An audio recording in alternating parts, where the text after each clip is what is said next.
반갑습니다. 오늘 우리에게 주시는 하나님의 말씀은 구약성경 역대하 35장 20절에서 27절 말씀입니다. 함께 읽으시겠습니다. 이 모든 일 후 곧 요시아가 성전을 정돈하기를 마친 후에 애굽 왕 느고가 유브라데 강가에 갈그미스를 치러 올라왔으므로 요시아가 나가서 방비하였더니 느고가 요시아에게 사신을 보내어 이르되 유다 왕이여 내가 그대와 무슨 관계가 있느냐? 내가 오늘 그대를 치려는 것이 아니요 나와 더불어 싸우는 족속을 치려는 것이라. 하나님이 나에게 명령하사 속히 하라 하셨은즉 하나님이 나와 함께 계시니 그대는 하나님을 거스르지 말라. 그대를 멸하실까 하노라 하나. 요시아가 몸을 돌이켜 떠나기를 싫어하고 오히려 변장하고 그와 싸우고자 하여 하나님의 입에서 나온 느고의 말을 듣지 아니하고 무기또 골짜기에 이르러 싸울 때에 활 쏘는 자가 요시아 왕을 쏜지라. 왕이 그의 신하들에게 이르되 내가 중상을 입었으니 나를 도와 나가게 하라. 그 부하들이 그를 병거에서 내리게 하고 그의 버금 병거에 태워 예루살렘에 이른 후에 그가 죽으니 그의 조상들의 묘실에 장사되니라. 온 유다와 예루살렘 사람들이 요시아를 슬퍼하고 예레미야는 그를 위하여 애가를 지었으며 모든 노래하는 남자들과 여자들은 요시아를 슬피 노래하니 이스라엘의 규례가 되어 오늘까지 이르렀으며 그 가사는 애가 중에 기록되었더라. 요시아의 남은 사적과 여호와의 율법에 기록된 대로 행한 모든 선한 일과 그의 처음부터 끝까지의 행적은 이스라엘과 유다 열왕기에 기록되니라. 아멘. 날마다 기쁜 새벽 큐티 말씀 나누겠습니다. 오늘 큐티 역시 우리가 역대하를 통해 살펴본 모든 왕들의 모습처럼 인간의 연약함을 너무나도 잘 표현해주고 있는 본문이라고 생각합니다. 그 당시에 누구도 그렇게 하나님의 일에 놀랍게 쓰임받았던 요시아 왕이 이렇게 인생을 마무리하게 될 줄은 아무도 몰랐을 것입니다. 도대체 하나님의 일을 과감하고도 줄기차게 감당해온 그 사람은 누구이고 다른 나라를 치기 위해 유대 땅으로 지나가던 애굽의 느고 왕을 굳이 제지하려다가 애꿎이 화를 맞고 죽는 그는 또 누구란 말입니까?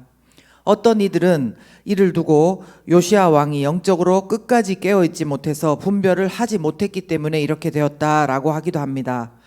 그런데 저는 죄송스럽지만 제가 만약 요시아 왕이었더라도 참 그와 다르게 행동하기는 힘들었을 것이라는 생각입니다. 21절에 보면 애굽 왕 느고가 다른 나라를 치러 가기 위해서 유다 땅을 지나갈 때 방비하러 나온 요시아 왕에게 사신을 보내서 하는 말을 들어보십시오. 유다 왕이여 내가 그대와 무슨 관계가 있느냐? 내가 오늘 그대를 치려는 것이 아니요 나와 더불어 싸우는 족속을 치려는 것이라. 하나님이 나와 함께 계시니 그대는 하나님을 거스르지 말라. 이렇게 말했습니다. 여러분, 이 말에 순순히 그냥 그러냐고 잘 분별이 되었다고 이렇게 뒤돌아가기는 쉽지 않습니다. 그렇지 않습니까? 하나님의 택한 백성, 선민이라고 생각하는 요시아 왕에게 이방의 왕이 하나님 운운하는 말을 그냥 그대로 믿기는 쉽지 않았을 것입니다. 그것이 바로 잘못이라고 왜 그렇게 분별하지 못했냐고 한다면 어쩔 수 없지만 어찌되었든 이 일로 말미암아 요시아 왕은 왕을 정조준한 활이 아닌데도 그 활에 의해 젊은 나이에 자신의 인생을 마감하게 되었다는 것입니다. 그의 마지막은 이처럼 우리 보기에 많이 아쉽고 또 한편 허무하기도 합니다. 그런데 오늘 우리가 큐티를 하면서 저는 우리가 꼭 한 가지 기억해야 할 것이 있다고 생각하는데요. 그의 인생의 마지막과 그의 인생 전체에 대한 평가는 같지 않다는 것입니다. 무슨 말이냐면 그가 이렇게 허무하게 인생을 끝내는 것 같지만 그가 그동안 하나님 앞에 행한 모든 것들은 하나님과 사람 앞에 기억되었고 너무나 가치가 있었고 또한 선한 일이었다는 것입니다. 24절부터도 보시면 39세의 젊은 나이로 요시아 왕이 죽자 온 나라가 슬퍼했다고 합니다. 예레미야는 그를 위해 애가를 지었다고 합니다. 또 요시아의 남은 사적과 특별히 여호와의 율법에 기록된 대로 행한 곧 모든 선한 일이 유다 열왕기에 기록되었다 이렇게 말씀하는 것입니다. 그는 이처럼 온 나라가 슬퍼하고 애가를 지어 부를 정도로 그 백성들에게 인정받은 사랑받은 사람이었습니다. 또한 여호와의 율법에 기록된 대로 행한 그의 모든 선한 일들은 이렇게 하나님께도 인정받은 사람이었습니다. 그의 마지막이 우리 보기에 그러했다 하더라도 절대 인생을 잘못 사는 사람은 아니란 말씀입니다. 간혹 가다가 우리는 우리의 현실에서도 이런 경우를 맞이하게 됩니다. 꼭 죽음으로 끝난 것은 아니라 하더라도 예전에 하나님을 잘 섬기고 하나님 앞에서 귀한 일들을 정말 많이 했는데도 불구하고 지금의 형편을 보면 너무 안 좋아져서 본인 스스로도 또 옆에서 보는 사람들에게도 도대체 왜 이렇게까지 되었나 해석이 안 될 때가 있더라는 것입니다. 그저 남은 것은 너가 그렇게 하나님을 잘 믿었고 그렇게 교회를 위해서 일했다면 복을 받고 잘 살아야지 왜 그렇게 사는가라는 다른 사람들의 의문스러운 눈빛과 또 내 안에 실패감과 죄책감, 그런 분노 어린 질문들이 남은 것입니다. 저는 순종과 복을 강조하던 우리 한국 교회사에서 이 문제들이 적잖게 우리 부모님들의 마음속에나 또 우리 마음속에도 여전히 해결되지 않은 채 남아있다고 생각합니다. 그리고 지금 현재의 교회에 나오지 않고 있는 가나안 성도라고 불리는 이들이 겪고 있는 하나님에 대한 불신의 밑바탕에도 있는 질문들이라고 생각합니다. 오늘 말씀 20절에 보면 이 모든 일 후 곧 요시야가 성전을 정돈하기를 마친 후에 라고 되어 있습니다. 이 구절을 보면서 저는 참 그래도 보이는 성전을 정돈하는 것은 마치는 것도 있구나 하는 생각을 했습니다.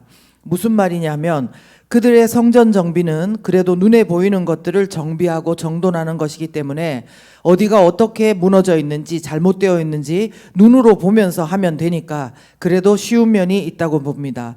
그런데 우리가 하나님의 자녀가 되어서 하나님께서 거하시는 성전이 된 우리의 마음속은 사실 보이지 않기 때문에 제대로 정비하고 정돈하는 것이 여간 어렵지 않다는 것입니다. 그러나 그렇다고 해서 우리 안에 있는 이 질문, 내가 그렇게 하나님을 잘 섬겼는데 왜 지금 이런 일을 겪고 있는가에 대해서 하나님 안에서 해석이 되지 않고 있는 그대로 그 상태대로 방치하는 것은 그야말로 사탄이 좋아하는 먹이를 우리 안에 그대로 두고 계속 먹잇감이 되고 있는 것이나 마찬가지이기 때문에 우리에게는 분명히 성전된 우리의 마음의 정돈을 할 필요가 있고 분별을 할 필요가 있는 것입니다. 자, 우리가 먼저 꼭 분별하고 우리 마음을 살펴보고 지나가야 할 것은 무엇이겠습니까?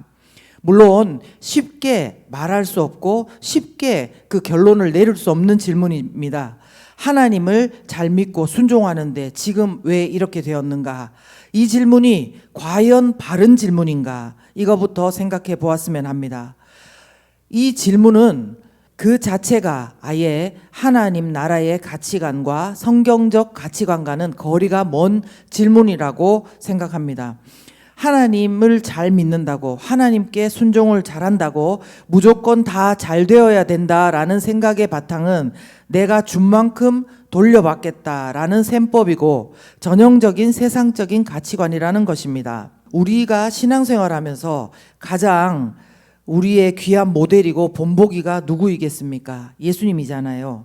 예수님만큼 하나님을 잘 믿은 분이 또 누가 있으며 하나님께 순종을 잘한 분이 누가 있겠습니까? 동의하시죠? 그런데 그분의 마지막이 어땠습니까? 십자가라는 잔혹한 사형틀에서 자신이 고쳐주고 살아나게 했던 사람들의 죽이라는 그 고함 소리에 둘러싸이고 또 당신을 마땅히 알아보고 섬겨야 할 제사장 무리들과 바리새인들에게서 오히려 모함받고 죽임당하지 않았습니까? 물론 하나님께서는 순종하는 자에게 복을 주시고 형통함을 주신다고 약속하신 것도 맞습니다. 그리고 또한 우리 모두가 다 예수님처럼 이렇게 생을 마감해야 하는 것도 아닙니다. 그럼에도 불구하고 모든 믿음과 모든 순종이 그 당사자에게 우리가 세상적으로 말하는 형통함이나 복으로 나타나야만 한다는 것은 우리의 오기이며 고집인 것입니다. 중요한 것은 이것입니다. 하나님께서 예수님의 희생을 통해 하나님의 사랑을 이루셨고 죄 문제로 죽었던 우리 모두를 예수님 안에서 살리시고 영원한 생명을 얻게 하셨다는 것입니다. 그 희생을 가치 있게 하셨다는 것입니다. 요시야 왕 또한 마찬가지입니다.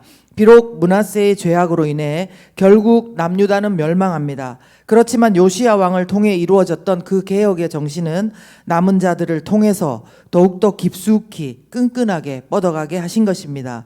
그것은 지금 이런 문제로 힘들어하고 있는 당신에게도 또한 당신의 사람들에게도 마찬가지인 것입니다. 그러므로 오늘도 이 잘못된 질문에 안과 밖으로 시달리는 사람들이 있다면 이런 질문에 더 이상 마음을 빼앗기지 말고 그것을 마음에 품고 계시지 말고 마음으로부터 거부하시기를 바랍니다. 그러므로 두 번째 우리가 또 분별해야 될 것은 과연 우리가 섬긴 것들의 가치가 어떤 것인가 하는 것입니다. 사실 우리에게는 요시야처럼 누군가 나를 위해 애가를 지어줄 사람도 없고 당시에 빛나던 모든 아름다운 섬김들을 기록해 놓은 노트도 문서도 하나 없습니다. 얼마나 우리의 섬김이 가치가 있었는지를 나에게 손수 자세하게 말해줄 사람이 없고 또 했다고 하더라도 그 기억은 오래 가지 않을 것입니다. 그러나 그 당시의 섬김이 돌아봤을 때 분명 하나님께서 주신 뜨거운 마음으로 그 동기가 순수하고 또 말씀에 비춰보아도 당연히 해야 할 것들을 한 것이라면 분명히 하나님께서는 26절의 말씀대로 여호와의 율법에 기록된 대로 행한 우리의 섬김을 분명히 선하다고 인정해 주시고 기억해 주신다는 것을 우리가 명심해야 할 것입니다. 심지어 비록 사람들이 그에 대해서 아무 말도 표현하지 않았고 어쩌면 이용했다 하더라도 그것마저도 하나님께서 분명히 선악간에 심판날에 가늠해 주실 것이며 그들이 기억을 하든 어쩌든 간에 섬김을 받았던 모든 사람들의 인생 속에 그 섬김도 같이 있었다는 것입니다. 내가 한 섬김이 여호와의 율법에 어긋난 것이 아니라면 사람들이 알아주든 말든 절대로 그 섬김은 없어지지 않는 것입니다. 더 이상 우리가 사람들을 탓하거나 억울함에 매여 있지 말고 이제 그 사탄의 음흉한 먹이를 성전된 마음 밖으로 던져버리십시오. 예수 그리스도 이름으로 우리 안에 있는 사탄의 먹이가 사라지기를 기도합니다. 27절에서 말씀합니다. 요시야 그의 처음부터 끝까지 행적이 다 기록되었다고. 우리 모두의 행적은 알파요 오메가요 처음과 나중 되시는 우리 주님이 다 알고 계십니다. 마지막 날 심판날에 모든 것이 주님 앞에 드러나게 됩니다. 혹시 돌이켜 보았는데 우리의 예전 동기가 순수하지 못했고 나 자신을 위해서 그 일을 했었습니까? 또 하나님의 말씀과는 상관없이 그냥 내 기준으로 했었습니까? 그렇다면 오늘 내가 너의 모든 그 당시 형편을 알고 너가 어떻게 반응했는지 알고 어디서 미끄러진지 알고 있으니 이제는 내게로 돌아오라고 하시는 주님의 음성을 들어보십시오. 그리고 또 이런 것은 내가 너무 너의 마음을 잘 받았고 또 너의 섬김을 분명히 기억하고 인정하시고 있다고 말씀하시며 계속 상한 마음으로 있지 말고 이제는 마음을 다시 정돈하라고 부르시는 주님의 음성을 듣고 이 시간 다시 주님께로 돌이키는 우리 모두가 되었으면 좋겠습니다. 제가 오늘 본문에서 만난 하나님의 모습은 요시야의 모든 섬김을 다 기억하시는 하나님이십니다. 우리의 모든 섬김을 다 기억하시는 하나님. 또 그리고 제가 오늘 본문에서 만난 인간의 모습은 마음의 성전을 정돈하는 우리입니다. 마음의 성전을 정돈하는 우리. 이 시간 함께 기도하겠습니다.